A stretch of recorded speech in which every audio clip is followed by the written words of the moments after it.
AudioJungle.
నాకు ముస్లిం oats ఉన్నాయి, నాకు క్రిస్టియన్ ఓట్స్ ఉన్నాయని రాజకీయ అవగాహన లేనట్టున్నది. మాజీ మంత్రి మొన్న మీ పైన ఒక ఆరోపణ చేసింది.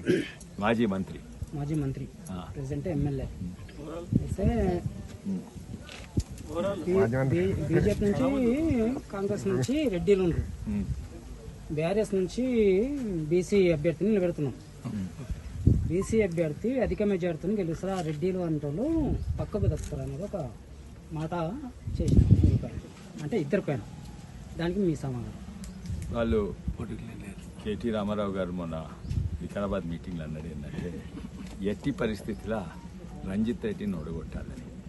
ఆయన మా అభ్యర్థిని గెలవాలని చెప్పలేదు.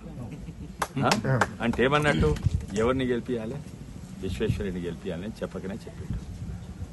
మన పిసిసి ముఖ్యమంత్రి గారు ఇక్కడ వ్యక్తి విశ్వేశ్వరుడి గారు మంచి వ్యక్తి, కానీ మా కాంగ్రెస్కు ఓటేయమని చెప్పింది. అంటే ఏమన్నట్టు బలవంతంగా ఇంకా ముఖ్యమంత్రి నుండి చెప్పాలి, ఏమన్నా నాకు ఓటేయమని చెప్తారా, బీజేపీ కూడా చెప్పడు. అయితే లీడర్ల కాడి నుంచి క్యాడర్ వరకు అసలు నన్ను గెలిపిస్తామని మొన్న నాతోటి పోటీ పడ్డోళ్ళు కూడా నా మిత్రులైనరు, లేకుంటే నాకు మిత్రులు కాకుండా కనీసం నాకు మద్దతు ఇస్తున్నారు. అండ్ టైం కలిసి వస్తుంది, అన్నీ కలిసి వస్తాయి. ప్రజా ఆశీర్వాద యాత్ర లాస్ట్ దినం దీంతో ముగుస్తుంది. అమ్మపల్లి రామాలయంలో మొదలుపెట్టి షాబాద్, పూడూర్, పరిగి, అటు యాలాల్, తాండూర్, అవన్నీ వికారాబాద్లో అన్ని మండలాలు తిరుగుకుంటా మళ్ళీ చేవలకు వచ్చి చేవల నుంచి శంషాబాద్ రూరల్, మహేశ్వరం, ఇక లాస్ట్ మండల్ ఇది. సో అన్ని 25 మండలాలు దీంతో యాత్ర ముగిస్తుంది. గుమ్మడివెల్లి గ్రామంలో అంటే అది బార్డర్ గ్రామము. దాని తర్వాత భువనగిరి పార్లమెంట్ వస్తుంది. అక్కడ మన అభ్యర్థి నర్సయ్య గౌడ్ గారిని కూడా ఇక్కడ రమ్మని రిక్వెస్ట్ చేసినాము. బహుశా వారు కూడా జాయిన్ అవుతుండొచ్చు ఇక్కడ. కానీ ఈ యాత్ర నిజంగానే మేము అనుకున్న దానికంటే ఎక్కువ సక్సెస్ అయింది. అది దాదాపు 370 గ్రామాలు మా టార్గెట్ ఉండే. అంటే యాక్చువల్ పోయింది 320 గ్రామాలు ఎంతో పోయినట్టున్నాము. అది చెప్తారు ఇప్పుడు లెక్క అవుతుంది. కానీ పక్క గ్రామాల నుంచి కూడా వచ్చిండ్రు. ఇది ముఖ్యంగా ఆశీర్వాద యాత్ర. ఎందుకంటే నామినేషన్ ఫైల్ చేయకముందు అందరు ఆశీర్వాదం తీసుకొని నామినేషన్ 20 తారీఖు ఫైల్ చేస్తామని నేను యాత్ర మొదలుపెట్టిన. కానీ ఇది ఒక జాయినింగ్ యాత్ర తిరిగిపోయింది, ప్రచార యాత్ర తిరిగిపోయింది. ఎందుకంటే ఎంతోమంది షాబాద్ నుంచి ఎంతోమంది ప్రతి దగ్గర ఊర్లలో మేము జాయిన్ అవుతున్నాము అని జాయిన్ అయ్యారు. కొన్ని జాయిన్ అయితే అసలు మాకు రూట్ మ్యాప్లు లేకుండే, అయినా కూడా అక్కడ బలవంతంగా తీసుకొని జాయినింగ్ అయింది. కొన్ని జాగాల రోడ్డు మీదకి వచ్చి ఆపినరు ప్రజలు ఆపి మేము అనుకుంటాం చందాలు అడుగుతారు, కానీ చందాలు అడుగుతుంది కాదు. వాడు అడిగేది ఏంటంటే బీజేపీ కండు అడుగుతున్నారు. కండు అడిగి వేసుకొని జాయిన్ అయినరు. దాదాపు ఇప్పటి వరకు కనీసం ఒక టైం లేకుండా కానీ ఎక్కువనే జాయిన్ అయ్యారు. దాదాపు ఇప్పటి వరకు ఒక 3-4 వేల మంది జాయిన్ అయినరు. అందులో కొంతమంది సర్పంచ్లు, ఎంపీటీసీలు కూడా ఉండే, కానీ వాళ్ళు వేరే జాయినింగ్ అవుతుంది. నిన్న పార్టీ ఆఫీస్లో నిన్న కొంతమంది పోయి జాయిన్ అయ్యారు. దీని ప్రభావం అయితే గ్రామీణ ప్రాంతాలు చాలా ఉన్నది. ఎందుకంటే ఇప్పటి వరకు అనుకునేది బీజేపీ అంటే బలంగా ఓన్లీ పట్టణంలో ఉన్నది, గ్రామీణ ప్రాంతంగా బలహీనంగా ఉన్నది. మొన్న రిజల్ట్స్ చూసినా కూడా చేవెళ్ళ, వికారాబాద్, తాండూరులో తక్కువనే వచ్చినాయి. తాండూరులో ఏమో జనసేనకు 4,000 వచ్చినాయి, వికారాబాద్లో 7,000 వచ్చినాయి. కానీ ఈసారి 10 ఇంతలు పెరుగుతాయి. 7,000 వచ్చిన దానిలో 70,000 తప్పనిసరి వస్తాయని నాకు నమ్మకం ఉంది. ఎందుకంటే లీడర్లే కాక ఓటర్లు కూడా, వాళ్ళ లీడర్లను చూడండి, వాళ్ళు కూడా మన కాంగ్రెస్ లీడర్లు వాళ్ళు కూడా విశ్వేశ్వరరెడ్డి గెలుస్తున్నారు అనుకుంటారు. అది కూడా టీఆర్ఎస్ లీడర్ కూడా వాళ్ళు కూడా విశ్వేశ్వరరెడ్డి గెలుస్తున్నారు అనుకుంటారు. మళ్ళీ కింద ఓటేషన్లు చూస్తే సర్వేలలో దాదాపు 55-60% కాంగ్రెస్కు ఓటేసిన వాళ్ళు మొన్న ఇప్పుడు బీజేపీకి ఓటేస్తాం అనుకుంటారు. అది కొంతమంది ఆశ్చర్యపోతారు. కానీ దానికి ఎదుక వాస్తవాలు ఏంటంటే మొన్న వచ్చిన కాంగ్రెస్ ఓట్లు అవి నిజంగానే కాంగ్రెస్ మీద ప్రేమతో ఓట్లు కాదు. అవి కాంగ్రెస్ ఓట్లు ప్లస్ అంటే యాంటీ కేసీఆర్ ఓట్స్ కలిసి అన్నీ వస్తున్నాయి. ఇంకా అధికారంకి వచ్చినాక వాళ్లకు వాళ్ళు అనుకుంటున్నారు అన్ని ఓట్లన్నీ కాంగ్రెస్ ఓట్లన్నీ కాంగ్రెస్ ఓట్లు కాదు.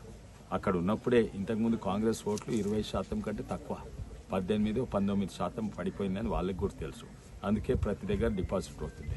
అయితే ఎట్లా గెలిచిందంటే ఆ యాంటీ ఇన్కంబెన్సీ మొత్తము మన బీజేపీని ఇడిచిపెట్టుకొని, ఎందుకంటే మా మీద దుష్ప్రచారం ఏంటంటే మేము వాళ్ళతో పొత్తుందని, కవితను అరెస్ట్ చేయలేదని అవన్నీ అట్టుపోయినాయి. ఇప్పుడు ఎన్నో అయినాయి, అప్పటికి ఇప్పటికి ఎన్నో మార్పులు వచ్చినాయి. ఓ దిక్కేమో రామ మందిరం కట్టింది, ఇంకో దిక్కేమో కవిత అరెస్ట్ అయింది, ఇంకోటి మోడీ వేవ్ స్వీప్ అవుతుంది. ఇవన్నీ కారణాల వల్ల కాంగ్రెస్కు ఓటేసిన వాళ్ళు దాదాపు 60% ఇప్పుడు బీజేపీకి వేస్తున్నారు. అదే కాక టీఆర్ఎస్కి ఓటేసిన వాళ్ళు కూడా దాదాపు 70% బీజేపీకి ఓటేస్తున్నారు.